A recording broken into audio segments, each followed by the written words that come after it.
सबसे पहले तो आपको बहुत बहुत बधाई कि आपने चुनाव जीता और आज सर आप अपने इस नए फ्लैट में गृह प्रवेश भी कर रहे हैं। तो सर आपने चुनाव तो जीता हुआ, कई वादे किए होंगे और वक्त आ गया सर कि उनको डिलीवर करने का। तो सर मेरा सर आपसे ये सवाल ये रहेगा कि आप अपने क्षेत्र में उस सबसे पहला काम कौन सा करना चाहेंगे अपने क्षेत्रवासियों के लिए, जो शायद आपके लिए सबसे इम्पोर्टेंट लगता हो। सर्वप्रथम आपको बहुत बहुत धन्यवाद और जमालपुर विधानसभा क्षेत्र की जनता का बहुत बहुत आभार और धन्यवाद। उसने अपने सेवक के रूप में मुझे चुना है।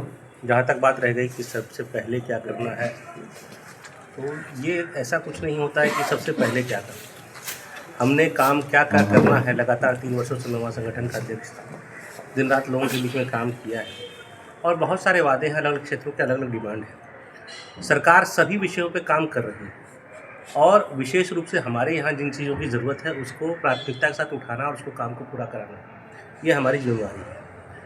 तो अलग अलग विभाग अलग अलग क्षेत्र में काम करते हैं।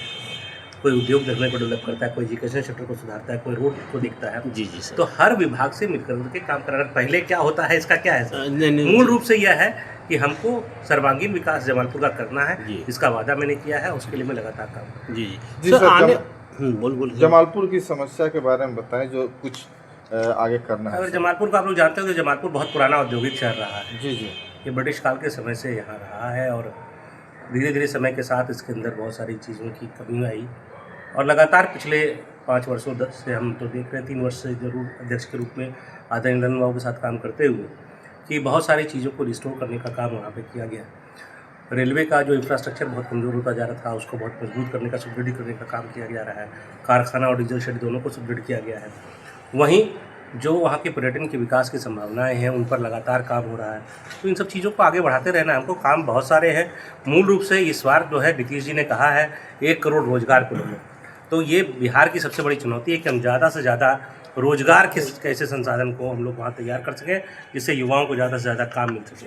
तो जमालपुर इसमें बहुत कारगर क्षेत्र रहने वाला है, क्योंकि वहाँ औद्योगिक रूप से पहले भी बहुत सारी संभावनाएं थी और आने वाले समय में भी उन संभावनाओं का हम लोग दोहन करेंगे और वहाँ ज़्यादा से ज़्यादा रोजगार डेवलप हो सके, इसके लिए काम करना। चलिए सर, आपको बहुत बहुत बधाई, बहुत बहुत शुभकामनाएं हमारी तरफ से, हमारी टीम की तरफ से। बहुत बहुत धन्यवाद।